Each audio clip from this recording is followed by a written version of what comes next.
Hola a todos. Bienvenidos a la historia de hoy, que incluye traición, secretos ocultos y revelaciones impactantes. Pero antes de profundizar en la trama, tengo una pregunta rápida. ¿Desde dónde nos ven? Dejen su ciudad en los comentarios. Y una cosa más, ¿han vivido o conocen a alguien que haya vivido una infidelidad? Si es así, compártanla en los comentarios. Quién sabe, su historia podría ayudar a alguien que esté pasando por algo similar. Vamos. Durante las primeras 6 semanas después de nuestra boda, mi esposa me evitó por completo. No hubo un solo gesto de cariño, ni siquiera una caricia. Cuando la confronté, respondió con frialdad: mi cuerpo es mi elección. No puedes exigirme nada. Fue en ese momento que decidí interponer una demanda de nulidad judicial. Y lo que pasó después, bueno, sorprendió a todos. Es curioso cómo nadie habla de esto en esas comedias románticas baratas ni en los libros de autoayuda que a los familiares bien intencionados les encanta ponernos en las manos. Todo el mundo habla de compromiso, comunicación y de encontrar a la persona ideal. Pero nadie te dice qué hacer cuando esa persona ideal resulta ser un completo desconocido, como si hubiera firmado un contrato matrimonial completamente distinto al tuyo. Me llamo Marcus Ellison y les aseguro que pensé que sabía en qué me metía cuando dije sí, quiero. Pero la verdad es que estaba tan preparado para la vida de casado como un pez dorado para correr una maratón. 6 semanas. Eso tardó mi cuento de hadas en desmoronarse y convertirse en lo que solo puedo describir como la experiencia de compañero de piso más cara de mi vida. 6 semanas durmiendo junto a alguien que actuaba como si yo fuera portador de una enfermedad contagiosa. 6 semanas intentando cogerle la mano a mi mujer y viéndola retroceder como si me hubieran tirado en un cubo de residuos tóxicos. En la mesa del desayuno, jugueteaba con su teléfono sin siquiera mirarme, como si yo fuera parte del mobiliario. Y no del mueble bonito, sino de esa silla decorativa que nadie usa, pero que solo sirve para darle encanto. Clara Whitmore. O mejor dicho, Clara Ellison ahora, aunque casi siempre parecía olvidar ese detalle. La mujer de la que, durante nuestro noviazgo, parecía imposible alejarme, se transformó de repente en alguien a quien apenas reconocía. Al principio, era diferente. Nuestra relación, tan rápida, era intensa. Clara se arrojaba a mis brazos, soñaba conmigo, hablaba del futuro que construiríamos juntos, de la casa perfecta con la cerca blanca, e incluso de un Golden Retriever llamado Buddy o Scout. Se acurrucaba contra mi pecho durante las películas, dibujaba con los dedos en mi piel y se reía de mis chistes malos como si yo fuera el cómico más gracioso del mundo. Incluso mi terrible imitación de mi pareja, Jerry, la hacía llorar de risa. Y eso era pura generosidad, porque hasta yo sabía que era ridículo. Pero algo cambió poco después de nuestra luna de miel en la Toscana, que, por cierto, pasó más tiempo documentándola para Instagram que disfrutándola conmigo. Fue como si alguien hubiera pulsado un interruptor. De repente, cualquier intento de cariño por mi parte se topaba con la misma reacción que esperaría si hubiera sugerido un concurso de encantadores de serpientes. Un simple beso de buenas noches se convertía en una escena incómoda. Ella se apartaba en el último segundo y me ofrecía la mejilla, como si yo fuera un tío lejano intentando saludarla en una reunión familiar. ¿Intentar abrazarla durante una película? Imposible. Siempre recordaba un correo urgente que responder o una rutina de cuidado de la piel que, convenientemente, no podía esperar hasta la mañana. Y lo peor no fue el rechazo en sí. El rechazo duele, claro, pero soy adulto y sé cómo lidiar con él.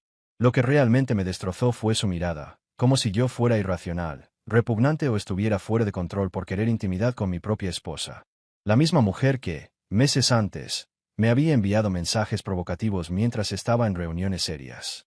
Ahora ella actuaba como si yo estuviera pidiendo algo absurdo, como si estuviera exigiendo un sacrificio y no solo un abrazo. Lo intenté todo. Flores caras de la floristería más exclusiva del centro. Cenas románticas a la luz de las velas con vinos que ni siquiera podía pronunciar bien. Incluso un viaje sorpresa a Aspen, a una posada digna de revista. Y su respuesta: no tengo ganas de viajar ahora mismo, Marcus. ¿No podríamos quedarnos en casa y relajarnos? Relajarse, en su diccionario, significaba acurrucarse en un rincón de nuestra cama tamaño king. Una cama que habíamos elegido juntos, riéndonos de lo demasiado grande que era para solo 2 personas, mientras yo ocupaba el otro lado, como si estuviéramos obedeciendo alguna regla medieval de distanciamiento. El abismo que nos separaba bien podría haber sido el Gran Cañón. Cuanto más me acercaba, más se alejaba ella. Me preguntaba si había desarrollado algún olor extraño que solo ella podía percibir, o si sin querer había ofendido a algún familiar suyo en la fiesta de la boda. Quizás había cometido una metedura de pata imperdonable, Había dicho mal una palabra importante o había roto alguna regla de etiqueta que me había convertido en persona non grata en mi propio matrimonio. Pero el verdadero punto de quiebre llegó un martes por la noche en noviembre. Lo recuerdo con claridad porque era la noche en la que siempre pedíamos comida tailandesa y pasábamos horas viendo series policíacas en Netflix. Era nuestra tradición, algo que habíamos mantenido desde que éramos novios. Solo que ahora, incluso nuestras noches de martes parecían reuniones de negocios entre dos personas que apenas soportaban la presencia del otro. Pasé días reuniendo coraje para hacer la pregunta que me había estado atormentando, porque me trataba como si fuera tóxico. Esa noche, me senté en el caro sofá de cuero que Clara había insistido en comprar para la sala. Estaba a mi lado, pero se sentía a kilómetros de distancia, absorta en su celular por enésima vez. La televisión estaba mostrando un documental sobre un asesino en serie que coleccionaba tazas de té antiguas, y, sinceramente, eso me parecía menos perturbador que mi vida de casada. Respiré profundamente, intentando mantener la voz tranquila, como enseñan en esos seminarios de resolución de conflictos corporativos. Clara, ¿podemos hablar? ¿De nosotras? ¿De lo que ha estado pasando entre nosotras? Ella levantó la vista de su teléfono con la misma expresión que alguien pondría si le pidieran que explicara la física cuántica a través de una danza interpretativa. ¿Qué quieres decir?, preguntó, aunque ambos sabíamos exactamente a qué me refería. Clara podía tener muchos defectos, pero no era estúpida. O sea, no hemos tenido intimidad desde que nos casamos, continué, sintiéndome más como un ejecutivo corporativo negociando una fusión hostil que como un esposo.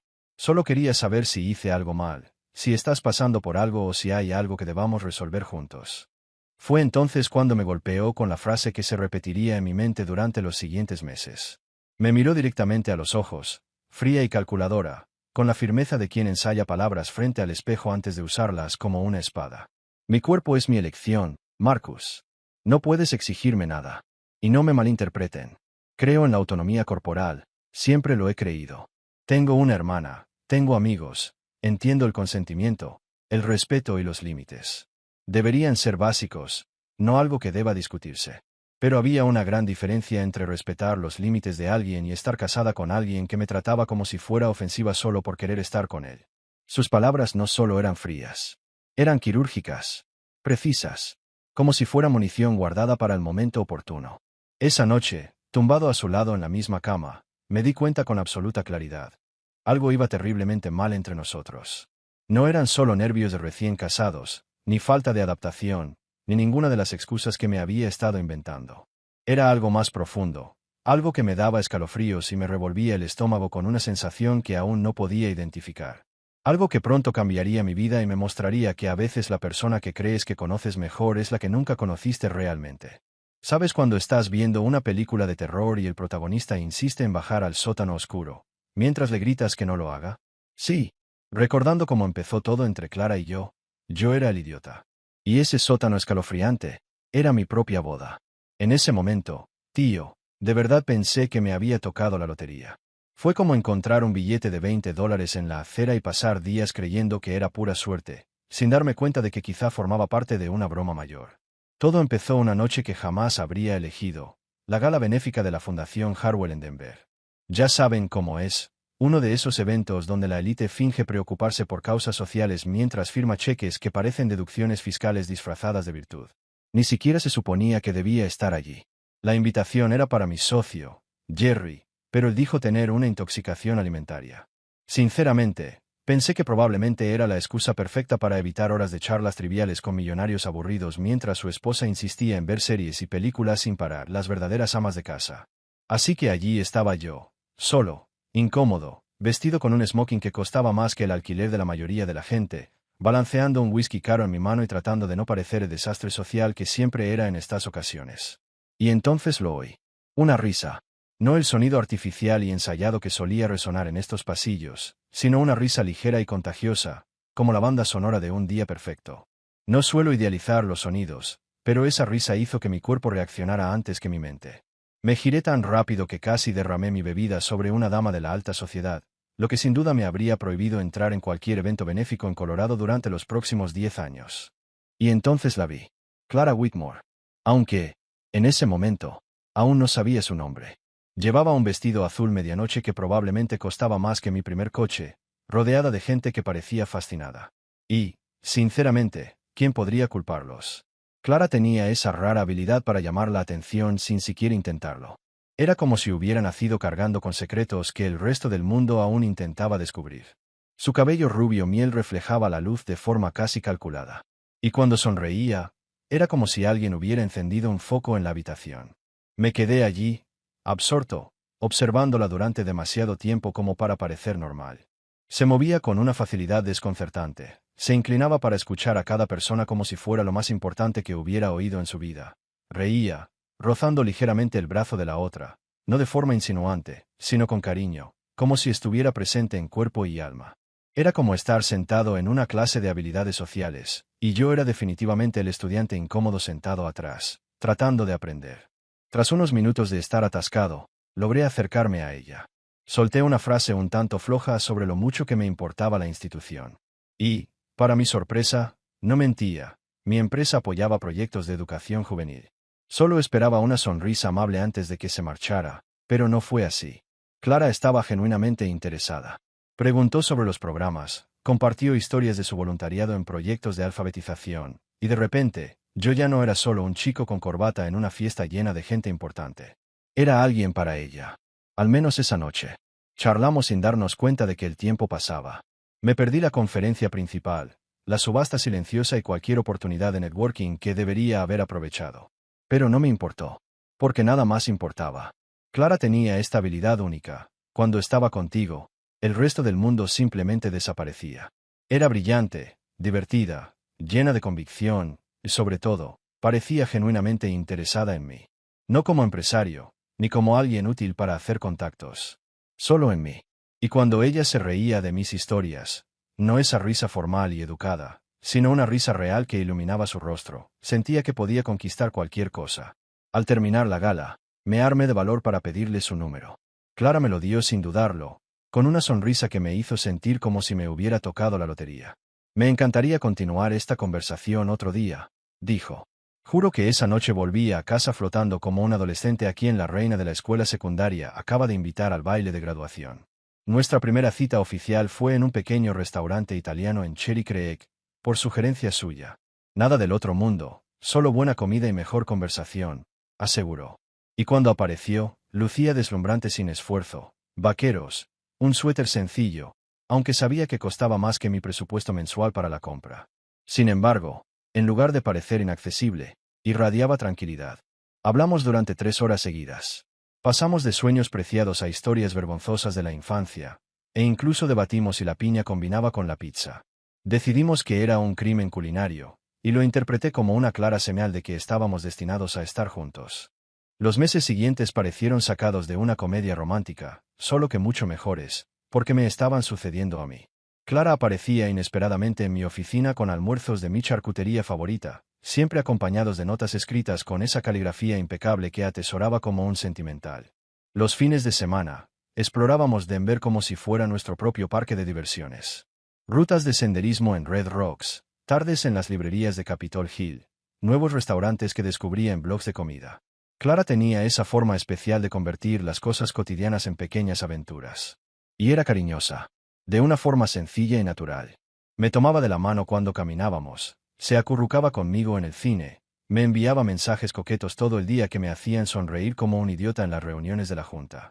Cuando salíamos con mis amigos, no se quedaba sentada con el teléfono al margen, sino que participaba en la conversación, se reía de las historias y formaba parte del grupo. Mi amigo Adrien, que es tan romántico como una hoja de cálculo de impuestos, me tomó a un lado y me dijo: «Hombre, nunca te había visto tan feliz. Ella te hace bien». Incluso mi madre lo aprobaba. Y Evelyn Ellison no era de las que se impresionaban fácilmente con mis amigas. Siempre daba por sentado que eran cazafortunas o cabezas huecas, a menudo ambas cosas. Pero cuando llevé a Clara a cenar el domingo con la familia, mi madre sonrió. No esa sonrisa tan educada y educada. Era una sonrisa genuina y radiante. Clara ayudaba en la cocina, elogiaba el huerto de mi madre y, de alguna manera, hacía reír hasta llorar a esa mujer reservada. Cuando Clara se fue, mi madre me agarró del brazo y me dijo: «Este es para guardar, Marcus. No lo estropees». 6 meses después, en el balcón del mismo hotel donde cenamos por primera vez, me arrodillé.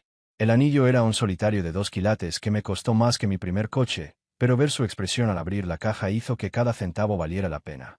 Dijo que sí incluso antes de que terminara mi discurso ensayado. Me abrazó y me besó como si le fuera la vida en ello, y lloramos y reímos a la vez. En ese momento estuve absolutamente seguro. Había encontrado a mi persona. Eso era la felicidad, sentir que, finalmente, todas las piezas de mi vida estaban en su lugar. La planificación de la boda se convirtió en un torbellino de decisiones, flores, invitaciones, lista de invitados, elección del lugar. Pero Clara se dedicó con pasión, no como una novia neurótica, sino como alguien que deseaba que el día fuera perfecto porque sería el día más importante de nuestras vidas. Elegimos Highlands Country Club, con su inmenso salón de baile, ventanales de piso a techo y vistas impresionantes de las montañas de Colorado.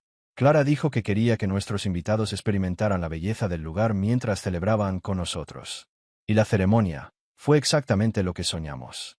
Clara estaba deslumbrante con el vestido que había elegido con la ayuda de su madre, un delicado vestido de encaje con mangas ornamentadas y una cola que parecía interminable. Cuando empezó a caminar hacia mí, por un instante me olvidé de respirar.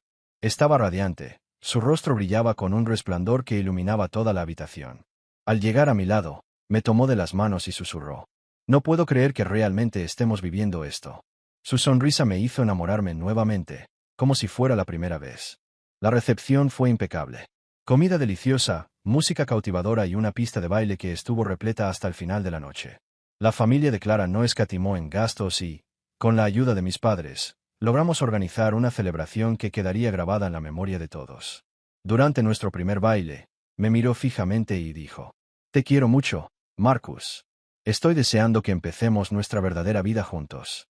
Hoy, esas palabras suenan diferentes, casi como una advertencia que no pude descifrar. Pero en ese momento, rodeada de amigos y familiares, creyendo en cada gesto, en cada promesa, pensé que estábamos al comienzo de la historia más hermosa de mi vida. Bailamos al son de «Por fin», y estaba seguro de que nada podría sacudirnos. Nuestra casa parecía el escenario perfecto para este futuro. Habitaciones decoradas con esmero, muebles cuidadosamente seleccionados, cada detalle pensado como si fuera un retrato de la vida que creía estar construyendo. Creí haber encontrado a mi media naranja. ¡Qué idiota! Si alguna vez has visto un documental de naturaleza donde un tronco aparentemente inofensivo flotando en un pantano abre de repente los ojos y resulta ser un caimán acechante, entonces sabes exactamente cómo me sentí después de nuestra luna de miel. Yo era el inocente ciervo, y Clara era la depredadora invisible. Los cambios llegaron lentamente, casi imperceptiblemente.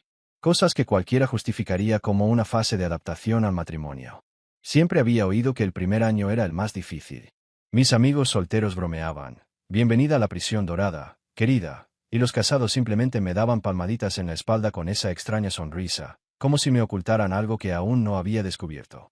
Así que, cuando Clara empezó a comportarse de forma extraña, lo atribuí al estrés de su rutina, intentando encajar dos vidas en una.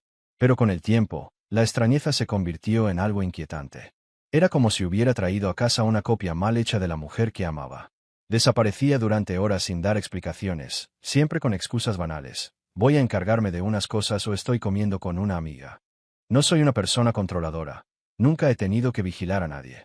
Pero cuando la persona que ama sale por la mañana a comprar comida y regresa por la noche solo con una bolsa de col rizada y una excusa tan mal contada que no cabría ni en una mala telenovela, empiezas a sospechar. Su teléfono se convirtió en un muro. Antes, jugábamos a adivinar contraseñas, compartíamos vídeos, memes y tonterías. Ahora, el dispositivo estaba bloqueado como si guardara secretos de estado. Cuando pasaba, inclinaba la pantalla nerviosamente, como si escondiera algo demasiado valioso para ser visto. Una vez me arriesgué a bromear al preguntarle por celular si me estaba preparando una fiesta sorpresa de cumpleaños, y Clara me lanzó una mirada que podría congelar el infierno. Respondió secamente: «Algunas cosas necesitan ser privadas, Marcus». Lo que más me intrigaba era cómo parecía transformarse cuando yo no estaba en casa. Lo descubrí por casualidad. Olvidaba las llaves o la cartera, volvía unos minutos después y la encontraba por la ventana, desplomada en el sofá, relajada, con el teléfono en las manos y una leve sonrisa, la misma que no había visto en semanas. Pero bastaba con abrir la puerta, y era como si una llave girara en su interior. La sonrisa desaparecía, sus hombros se tensaban. De repente, emergía con alguna tarea urgente, siempre en una habitación lejos de mí. Lo intenté todo para recuperar lo que nos faltaba. Sugerí salidas nocturnas, viajes cortos, incluso esas actividades en pareja que siempre nos unían. Pero las respuestas siempre eran las mismas, excusas educadas, envueltas en una lógica irrefutable. Estoy agotado esta semana, Marcus. Quizás el próximo fin de semana, pero el siguiente nunca llegó. Era como vivir en un ciclo sin fin, en el que solo yo recordaba que una vez disfrutamos de verdad de la presencia del otro. Cuando sugerí terapia, me di cuenta de lo sola que estaba en este empeño. Planeé mis palabras durante días para no sonar acusatoria. El domingo por la mañana, mientras tomábamos café en silencio, finalmente hablé. Clara, pensé que tal vez podríamos hablar con alguien, un consejero, un terapeuta, solo para ayudarnos a encontrar una mejor manera de conectar. Levantó la vista del yogur con una mezcla de diversión y desprecio. Y se rió. No la risa dulce que me había conquistado en aquella gala benéfica años atrás, sino un sonido seco y áspero que me revolvió el estómago. No necesitamos terapia, Marcus, dijo, con esa condescendencia que se usa para explicarle lo obvio a un niño. Solo hay que respetar los límites. No todo tiene que analizarse y arreglarse. Hay cosas que son como son. En ese momento me di cuenta que si no encontraba a alguien con quien hablar, me volvería loca sola en esa casa. Fue entonces cuando pensé en Adrien Cole, mi mejor amigo desde la universidad. Era de esos que siempre decían la verdad, sin importar lo dolorosa que fuera. Casado con Sara, su contraparte femenina, inteligente, divertida e igual de directa, Adrien tenía el matrimonio que siempre había imaginado. Si alguien podía ayudarme a ver con claridad lo que estaba pasando, ese era él. Ese jueves nos encontramos en Murphy's Pub, uno de esos bares que parecen congelados en el tiempo, con cáscaras de cacahuete esparcidas por el suelo y sillas de cuero desgastadas por el paso del tiempo. Adrien me miró un segundo, frunció el ceño y pidió 2 whiskies dobles, pasando de nuestras IPA habituales. Amigo, dijo, sentándose frente a mí. Parece que has perdido a tu mejor amigo. ¿Qué pasa? Así que le conté todo. El distanciamiento, las excusas, las desapariciones inexplicables, la vigilancia impenetrable del teléfono, y esa sensación asfixiante de que mi presencia en casa era más una molestia que una bienvenida. Adrien escuchaba en silencio, bebiendo whisky a sorbos y asintiendo de vez en cuando, como si registrara mentalmente cada detalle. Cuando terminé ese patético relato de mi matrimonio, permaneció en silencio unos segundos, con la mirada fija en su vaso como si la solución a mis problemas estuviera en él. Marcus, dijo finalmente, con una seriedad que me revolvió el estómago, esto no es normal para los recién casados. Sara y yo tuvimos nuestras dificultades al principio, pero nada como esto. Tío, parece que Clara está huyendo de su propia boda. Se inclinó hacia adelante, bajando el tono a pesar de que el bar estaba lleno y ruidoso. Voy a hacerte una pregunta, y quiero que seas sincero contigo mismo. ¿Crees que Clara se casó contigo, o con lo que representas? ¿Tu dinero, tu estatus, tus contactos? Las palabras me golpearon como un puñetazo. Era exactamente el mismo pensamiento que había intentado ocultar durante las últimas semanas, la posibilidad que me había negado a aceptar. Solo que ahora no había escapatoria. Oírlo de alguien en quien confiaba me hacía imposible seguir engañándome. Hasta mi madre se dio cuenta. Evelyn nunca fue de las que se entrometen en mi matrimonio, pero en la última visita, me llevó aparte mientras Clara se preparaba en el baño. A juzgar por el tiempo que tardó, cualquiera pensaría que le estaban haciendo una cirugía menor allí. Marcus, querido, empezó mi madre con ese tono falsamente diplomático que usaba cuando, en realidad, estaba a punto de hablar sin rodeos. ¿Está todo bien entre tú y Clara? Parece distante. Está aquí en cuerpo, pero su mente está en otra parte. Traté de reírme, como si fuera una parte normal de la vida de casado, pero ella me dirigió esa mirada que cortaba cualquier excusa. Ella te mira como si fuera solo un compañero de cuarto, y no alguien que le guste mucho, por cierto. En el pub, sentada frente a Adrien y rodeada del acogedor murmullo de la vida cotidiana de los demás, finalmente admití lo que había estado evitando incluso en mi mente. Mi matrimonio estaba en ruinas. Peor aún, empezaba a creer que nunca había nada que salvar. Porque no se puede arreglar algo que nació mal. Y lo que me asustaba no era la posibilidad de que Clara no me amara. Lo que me asustaba era la creciente sensación de que ella nunca me había amado, y de que yo, cegado por la pasión, ignoraba todas las señales que deberían haber brillado como neón ante todos. Fue como ese momento en las películas de catástrofes cuando el héroe deja de intentar negociar con el tornado o razonar con el terremoto y acepta que la naturaleza solo quiere destruirlo. Esa fue mi epifanía del martes por la noche, alimentada por otra discusión sobre la intimidad y la comprensión de que estaba casada con un huracán humano especializado en la devastación emocional. Empezó como siempre, yo con pies de plomo, intentando abordar el tema como si estuviera desactivando una bomba, mientras Clara reaccionaba como si le hubiera pedido que donara un riñón a un desconocido en Craigslist. Estábamos despatarrado en nuestro sofá caro, con la tele puesta en un programa que ninguno de los dos veía, cuando cometí el error fatal de sugerir que nos fuéramos a la cama. No por sexo, en ese momento, habría agradecido a Dios por un simple gesto, cualquier contacto humano, siempre y cuando no fuera por su retroceso automático, como si mi piel fuera radiactiva.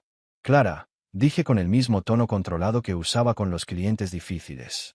Hace 2 meses que nos casamos. 2 meses que nos convertimos en marido y mujer. Y, sinceramente, empiezo a sentirme como dos desconocidos viviendo bajo el mismo techo. Ella me miró con esa mirada que se había vuelto rutinaria, como si yo fuera una molestia que tenía que soportar. Marcus, ya hablamos de esto.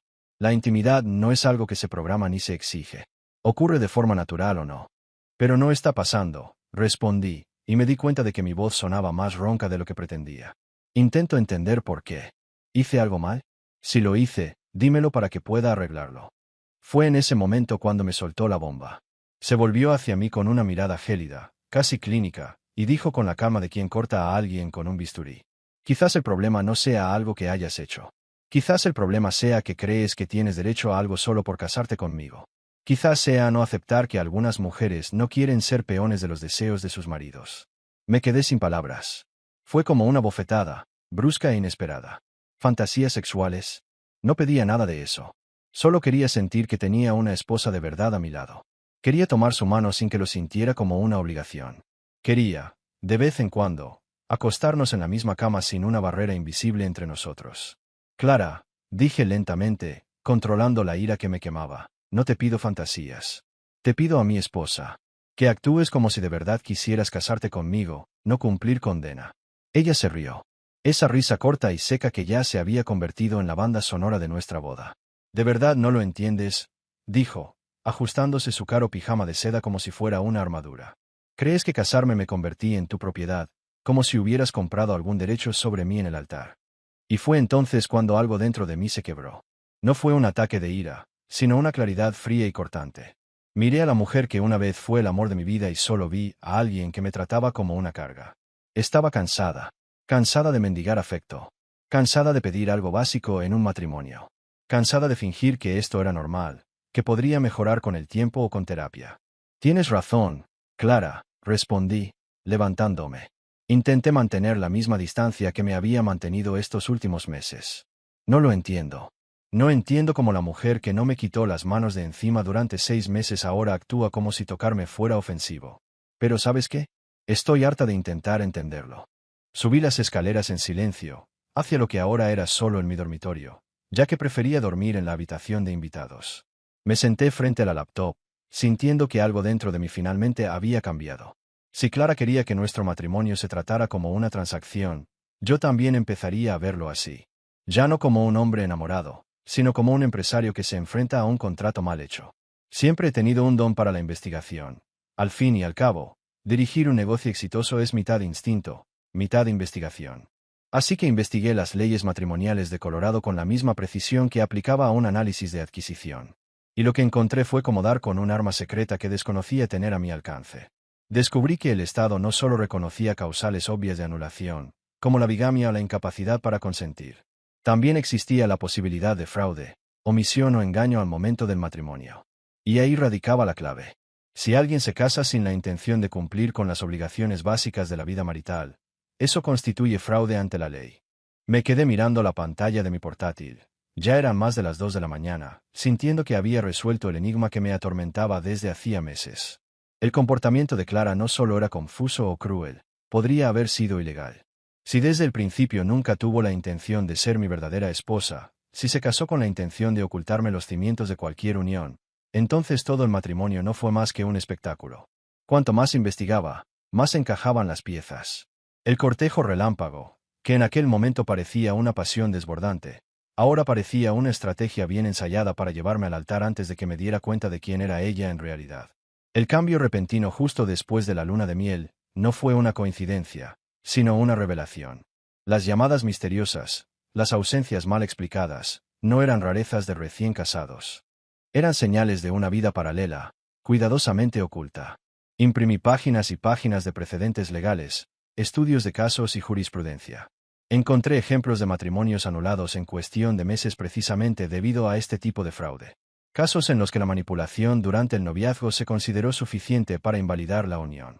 Incluso casos penales, tan similares al mío, que leí con la extraña sensación de estar leyendo mi propia historia contada en otro tribunal. Para cuando salió el sol, ya tenía un plan. No salvar el matrimonio, que estaba muerto desde el momento en que me trató como a un extraño exigiendo fantasías que nunca pedí. El plan ahora era salir de allí con mi dignidad y mis bienes intactos. ¿Clara quería jugar duro? Que así fuera. Pero siempre se me había dado mejor ese tipo de juego de lo que ella creía. Y lo más extraño fue la calma que sentí. Durante meses me culpé, me torturé, intenté arreglar lo que no tenía arreglo. Ahora, con claridad, me di cuenta de que no había fallado como esposo. Había sido víctima de un fraude. Lo que me dolió fue admitir que me había manipulado desde el principio. Pero su canción estaba a punto de terminar. Y a diferencia del cuento de hadas que me había vendido, esta historia no tendría un final feliz para siempre. Terminaría con peticiones, audiencias y una justicia fría pero necesaria. Cerré mi portátil, me di una ducha larga, me puse mi mejor traje y me miré al espejo. No iba a encontrar esposa. Iba a enfrentarme a un adversario. Esto no era amor. Esto era guerra. Y no pensaba perder. Por suerte, me había preparado con la misma disciplina obsesiva que siempre he aplicado a los negocios. Quizás esa fue la única razón por la que no caí presa de un abogado de segunda, de esos que salen en anuncios nocturnos prometiendo milagros y soluciones rápidas. Patricia Henley resultó ser una opción sólida. 3 personas la recomendaron, todas con términos como implacable, brillante y la campeona que quieres a tu lado cuando el mundo se desmorona. Su oficina estaba en un moderno rascacielos en el centro de Denver, el tipo de edificio que dejaba claro, cada minuto allí era caro. En cierto modo, eso me tranquilizaba. Si estaba a punto de gastar una fortuna, al menos tendría la sensación de comprar calidad, no un servicio improvisado en un rincón olvidado. La recepción era un espectáculo de cristal, acero y cuero, con muebles que probablemente valían más que los coches de mucha gente.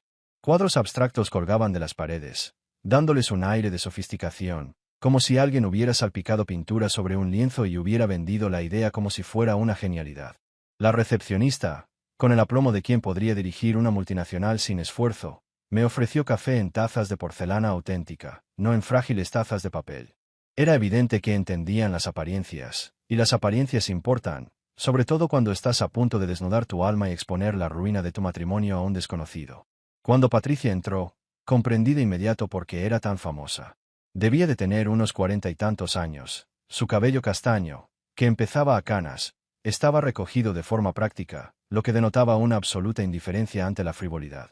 Su impecable traje parecía confeccionado por alguien que cobraba una cantidad exorbitante por él.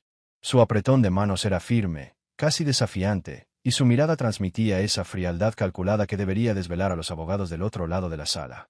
Su oficina estaba en el piso 32, con enormes ventanales con vistas al horizonte de Denver y a las montañas a lo lejos.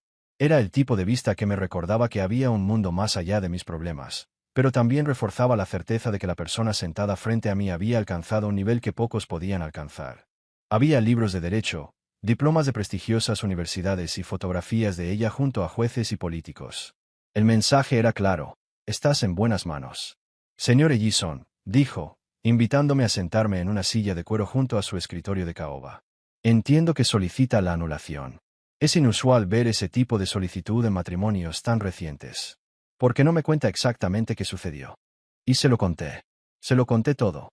Desde aquel primer encuentro encantador en el baile benéfico hasta las largas noches que pasé investigando desesperadamente las leyes matrimoniales para intentar entender si había una salida. Le conté la transformación de Clara después de la luna de miel, su repentina frialdad, su total falta de intimidad, sus misteriosas llamadas, sus excusas para estar fuera de casa, como parecía evitar mi presencia en su propia casa. Patricia escuchaba en silencio, escribiendo en un blog con una caligrafía firme, casi quirúrgica, que parecía examinar meticulosamente cada línea. Cuando terminé, se recostó en su silla y me miró fijamente. Su mirada era tan penetrante que parecía atravesar mis palabras, como si analizara no solo lo que decía, sino también lo que no decía. El silencio se prolongó, y por un momento temí estar exagerando, como si mis dificultades fueran solo etapas normales de la vida matrimonial y yo no fuera más que un esposo inmaduro incapaz de lidiar con ellas. Entonces se inclinó hacia adelante, puso sus manos sobre la mesa y dijo algo que revolucionó mi mundo. Marcus, comenzó, con una voz tan firme que silenció a toda la sala. Lo que has descrito no son solo causales de anulación. Si tu esposa se casó con engaños, si nunca tuvo el más mínimo deseo de cumplir con los deberes básicos del matrimonio, eso se llama fraude. Y si podemos demostrar que este plan existió desde el principio, no solo hablamos de consecuencias civiles. También hablamos de posibles implicaciones penales. Esa palabra, fraude, me dio un puñetazo en el estómago. Ya sospechaba que algo andaba mal, pero escuchar la situación explicada así, en términos legales, por alguien que entendía del tema, le dio una importancia que ninguna investigación en Internet había logrado transmitir. Esto no era solo un matrimonio fallido. Era un engaño calculado.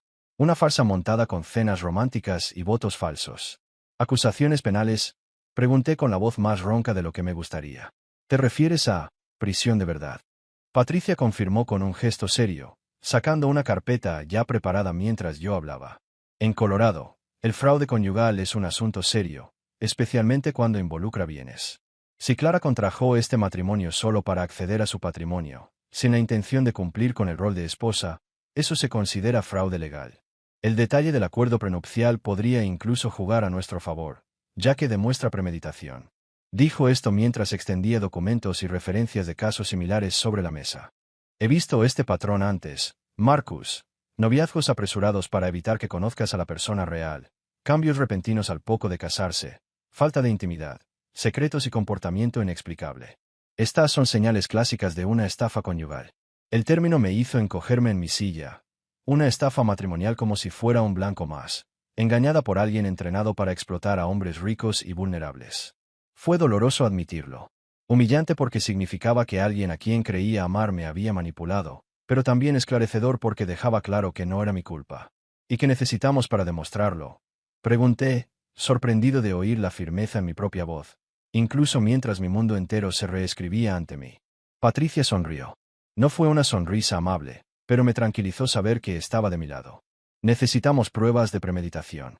Registros de llamadas, documentos financieros, testigos que puedan dar fe de su comportamiento antes y después del matrimonio. Necesitamos dejar claro que no se trató solo de una relación fallida, sino de un plan bien concebido. La buena noticia es que quienes cometen este tipo de estafas suelen dejar rastro. Se confían demasiado, creen que la víctima nunca reaccionará, y ahí es donde tropiezan. Respiré profundamente, temiendo la respuesta, pero pregunté, ¿y la mala noticia? Se reclinó en su silla, entrelazando los dedos como si ya imaginara la batalla que se avecinaba. La mala noticia es que esto no será limpio. Si Clara realmente armó este plan, no se quedará callada cuando la confrontemos. Tomará represalias, probablemente inventando acusaciones para intentar cambiar las tornas y convertirte en el villano. Casos como este son horribles, públicos y emocionalmente devastadores. Patricia se puso de pie y caminó hacia las ventanas, mirando la ciudad que se extendía abajo como si estuviera inspeccionando un campo de batalla a punto de movilizar a sus tropas. Marcus, dijo sin darse la vuelta, te prometo una cosa, si tu esposa es una estafadora, si se casó con este solo para aprovecharse de ti, la desenmascararemos. Nos aseguraremos de que todos sepan quién es realmente y la haremos pagar, tanto civil como penalmente. Ella se giró, y la mirada en sus ojos era del tipo que haría que cualquier hombre adulto estallara en sudor frío en cualquier tribunal de Colorado. La pregunta es, ¿estás listo para ese tipo de lucha? Continuó. Porque una vez que empecemos, no habrá vuelta atrás. Ya no se trata solo de terminar un matrimonio. Se trata de justicia. Pensé en la risa fría de Clara, en cómo me miraba como si fuera una mancha en el suelo, en los meses de confusión e inseguridad, en la sensación de que mi propia esposa no soportaba estar en la misma habitación que yo. Pensé en la mujer hermosa y cariñosa que, al parecer, nunca existió, salvo como una fachada cuidadosamente construida para llevarme al altar. Sí, dije, mirándola a los ojos con una firmeza que me sorprendió. Estoy lista. Al día siguiente, me presentaron a Samuel Torres, detective privado. Contrario al estereotipo del cine negro de hombre moreno y fumador empedernido, Torres parecía un modelo de menseal de unos 40 años, con un cuerpo tonificado, un traje impecable y un peinado perfecto. Su oficina, moderna y organizada, irradiaba seriedad y competencia, nada que ver con los clichés del detective gruñón, pero justo lo que necesitaba. Las paredes exhibían certificados, reconocimientos de la policía de Denver y testimonios de clientes satisfechos, todo cuidadosamente enmarcado. Patricia rápidamente hizo la presentación y llamó a Torres, programando nuestra reunión. Sam es el mejor investigador de Colorado, dijo, colgando el teléfono. Si encuentra algo sucio sobre su esposa, él lo encontrará antes de que ella tenga la oportunidad de borrar su rastro. El día señalado, Torres me recibió con un firme apretón de manos, sin ningún atisbo de superioridad. Me ofreció un café decente y fue directo al grano. Tenía una forma de escuchar que te hacía sentir como si cada palabra estuviera archivada en una base de datos mental, lista para ser consultada en cualquier momento. Señor Ellison, dijo, sentándose tras su escritorio con una grabadora digital y un bloc de notas amarillo que se parecía sospechosamente al de Patricia. Quiero saber de usted desde el principio. No deje nada fuera, ni siquiera lo que parezca pequeño o irrelevante. Y allí, sentada frente a él, me di cuenta de que por primera vez desde que todo esto comenzó, había alguien que realmente creía que yo merecía respuestas. En los casos de fraude, la clave está en los detalles. Así que repasé toda la historia, desde aquel mágico primer encuentro en el baile benéfico hasta mi reciente revelación sobre el derecho matrimonial y los posibles cargos penales. Torres escuchó atentamente, sin interrumpir, pero tomó notas y formuló preguntas directas que demostraron que prestaba atención a detalles que yo ni siquiera había notado que eran relevantes. ¿Cuándo sugirió Clara por primera vez el acuerdo prenupcial?, preguntó.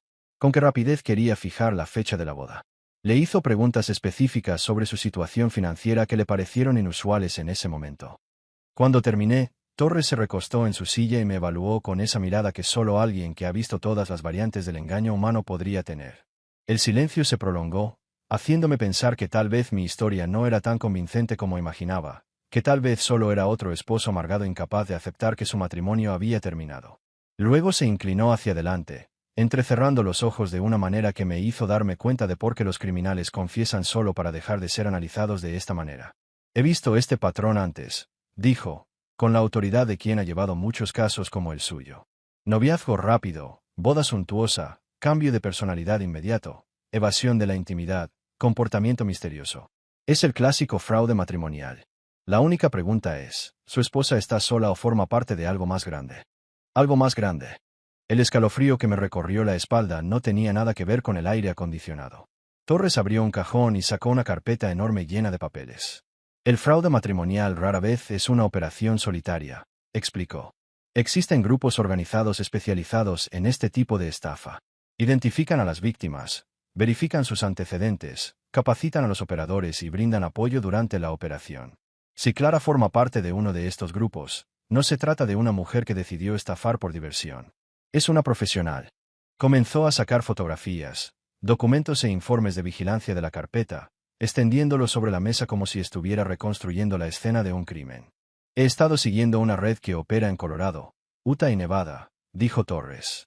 El patrón siempre es el mismo, hombres adinerados, recién divorciados o solteros, de entre 30 y 40 años. Romance fulgurante, compromiso repentino, boda costosa, retiro inmediato y, finalmente, pérdida financiera o anulación forzada. Las fotos mostraban mujeres que podrían haber sido hermanas de Clara, todas hermosas, impecables, fotografiadas a la distancia, en imágenes de vigilancia. ¿Me estás diciendo que Clara podría ser parte de un fraude matrimonial organizado?, pregunté con el corazón acelerado. Es una posibilidad, respondió Torres, recogiendo las fotos. Pero primero, necesitamos reunir pruebas sobre Clara específicamente. Necesitamos saber a dónde va durante estas misteriosas ausencias, con quién habla por ese celular que tanto protege, y si alguien la está instruyendo o ayudando a planear esta estafa. Y en ese momento, me di cuenta de que no se trataba solo de una investigación sobre mi esposa. Era una guerra silenciosa que estaba a punto de librar, y por fin sentí que tenía aliados capaces de ayudarme a ganarla. Torres metió la mano en el cajón de su escritorio y sacó un pequeño dispositivo negro, del tamaño de un teléfono inteligente. Es una grabadora digital que se activa con la voz, explicó. En Colorado, es completamente legal grabar conversaciones en casa, siempre y cuando participes en ellas.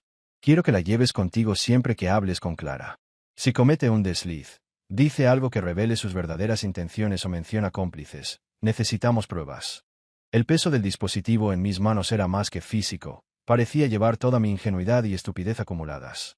¿De verdad crees que confesará haberte estafado?, pregunté, algo incrédulo. Torres sonrió, pero no era una sonrisa amistosa.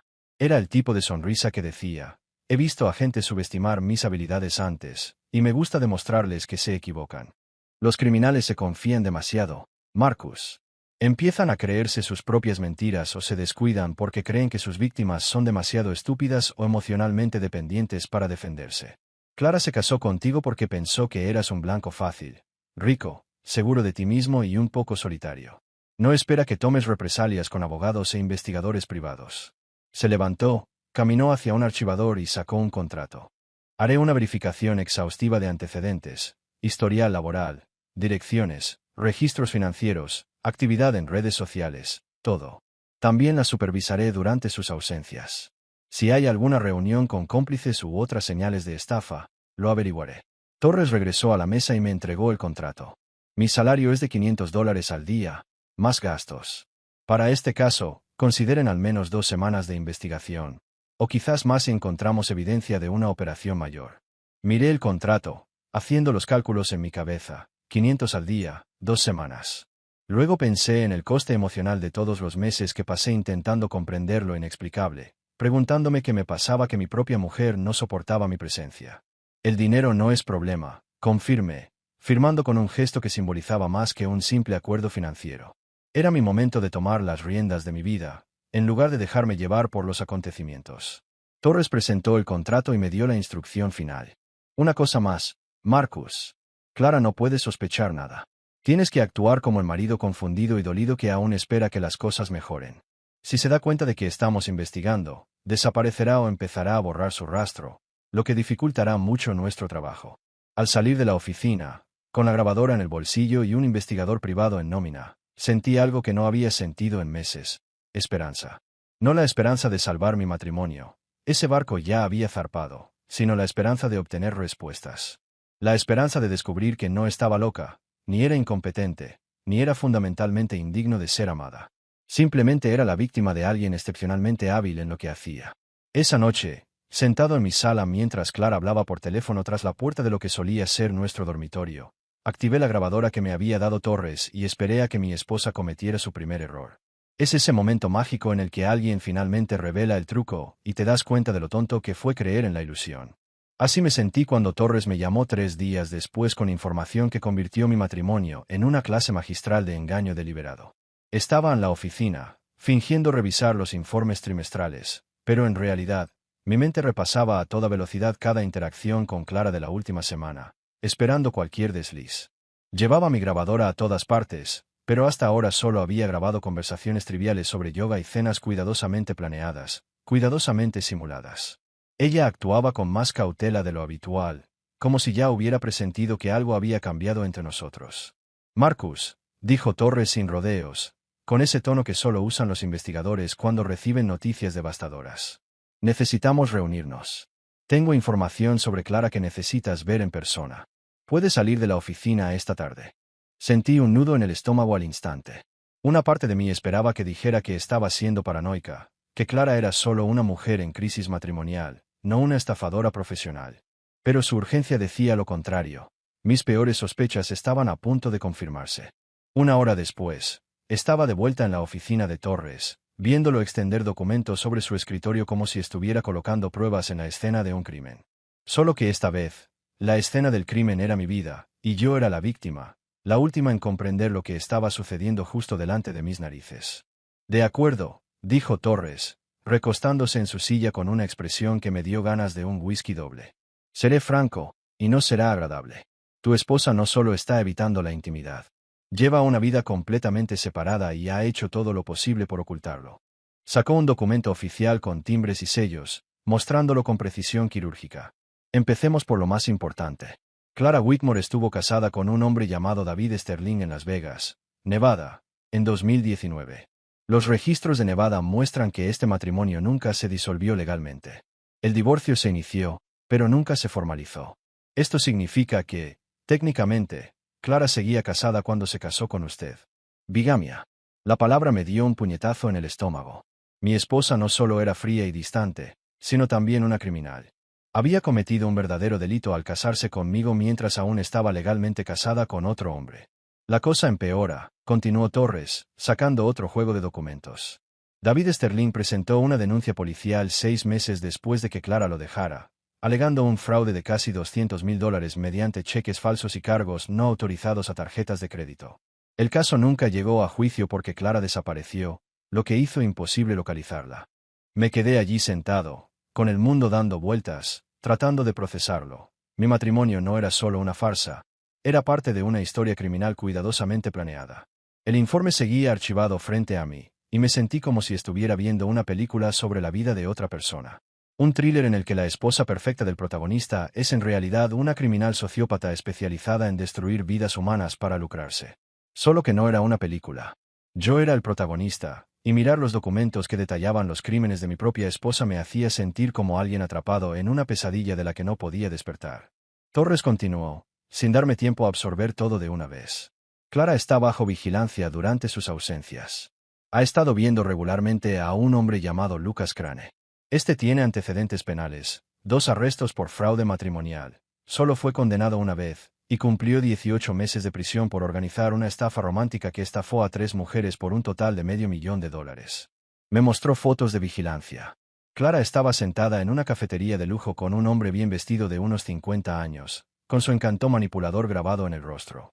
Hablaban intensamente, y su lenguaje corporal era completamente diferente a todo lo que había visto en meses. Clara parecía vivaz, animada, comprometida, todo lo contrario de la esposa distante y fría que vivía conmigo. Basándome en estas reuniones y en los registros financieros que he podido obtener, dijo Torres, parece que Clara y Crane han estado trabajando juntos para identificar y perseguir a hombres adinerados con fines de estafa matrimonial. No eres su primera víctima, Marcus, y si no hubiéramos iniciado nuestra investigación, probablemente no serías la última. El mundo a mi alrededor empezó a dar vueltas. Todo lo que creía saber sobre mi esposa, sobre nuestro matrimonio, sobre mí mismo, se derrumbaba más rápido que un castillo de naipes en medio de un huracán. La mujer de la que me enamoré, la mujer con la que me casé frente a 200 invitados en la ceremonia más hermosa que pude permitirme, nunca existió. Era una fachada cuidadosamente construida, diseñada para separarme de mi dinero. Lo más aterrador, continuó Torres, aparentemente ajeno a mi creciente sensación de colapso, es lo profesional que es esta operación. Te han estudiado exhaustivamente, tu negocio, tu historia familiar, tus intereses y tus relaciones pasadas. Clara se ha convertido justo en el tipo de mujer de la que te enamorarías, según la información que han recopilado sobre ti.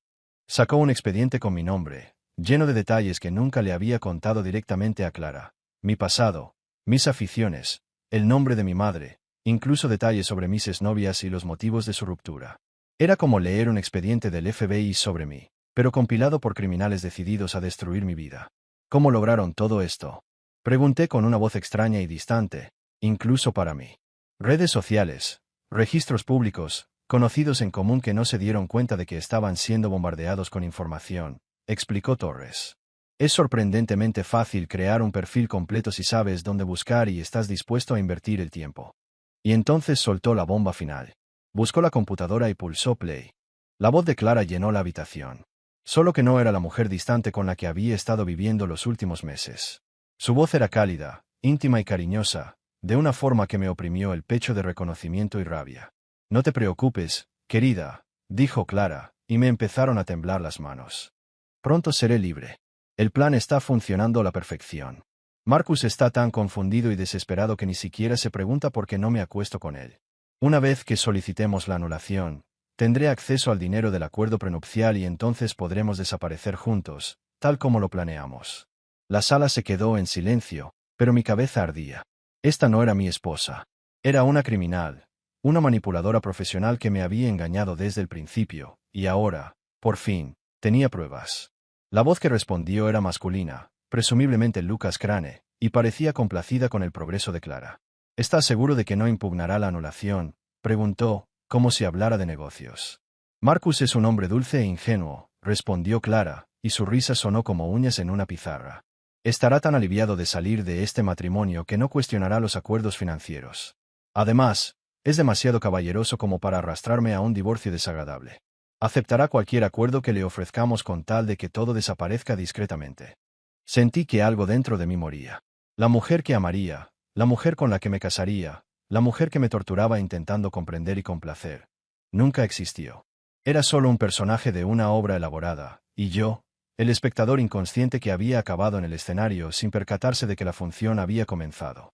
Marcus Torres me miró con preocupación, aunque era difícil saberlo a través de la neblina roja que oscurecía mi visión. ¿Estás bien?, preguntó. Lo miré y sentí que mi rostro se torcía en lo que esperaba que fuera una sonrisa, aunque probablemente parecía más un gruñido. Soy perfecta, dije, y lo decía en serio. Porque por primera vez en meses, entendí exactamente qué estaba pasando y qué debía hacer al respecto. Clara creía que estaba engañando a un ingenuo idiota que se haría el muerto para no reaccionar. Lo que no se dio cuenta fue que me acababa de dar todo lo que necesitaba para destruirla por completo.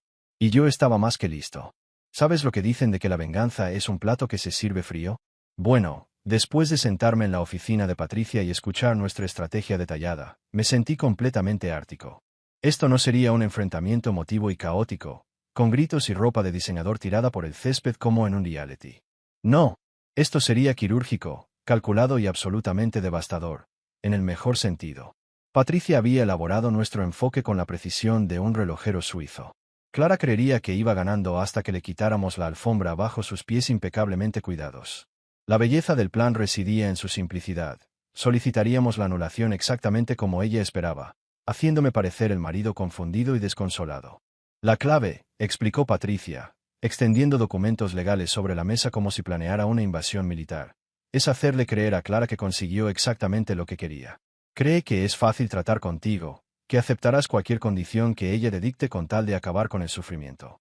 Reforzaremos esa creencia hasta que presentemos las pruebas del fraude ante el tribunal. El acuerdo prenupcial en el que Clara había insistido, y que yo supuse que era solo una precaución práctica, estaba a punto de convertirse en la cuerda que, sin darse cuenta, había creado para su propio ahorcamiento legal.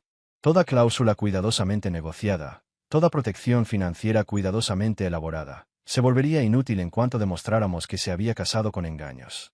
En lugar de irse con una buena parte de mis bienes, se marcharía esposada. Durante las 2 semanas siguientes, interpreté mi papel como si compitiera por un Oscar.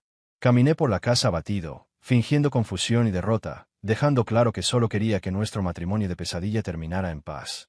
Cuando Clara sugirió hablar sobre nuestras opciones, o mejor dicho, cuando Connor habló por ella, asentí con tristeza. Déjame explicarte cuánto dinero me darás para irme, dijo con una satisfacción casi hipnótica. Acepté, fingiendo que quizás era lo mejor para ambos. Su seguridad era impresionante, palmaditas en mis manos, palabras de consuelo, mientras yo registraba cada sílaba. Creía tener el control de la situación, pero no sabía que cada gesto, cada frase, quedaba registrada como prueba. Algún día lamentarás haberme perdido, Marcus, me dijo una noche, con la voz cargada de falsa empatía, mientras yo permanecía allí sentada, fría, observándola desarrollar su guión. Hay personas que simplemente no son compatibles, decía. Pero sabía que estaba calculando cada paso para desaparecer con Lucas Crane en cuanto tuviera mi dinero. Y sentí una fría satisfacción crecer en mi interior. Llegó el día de la audiencia.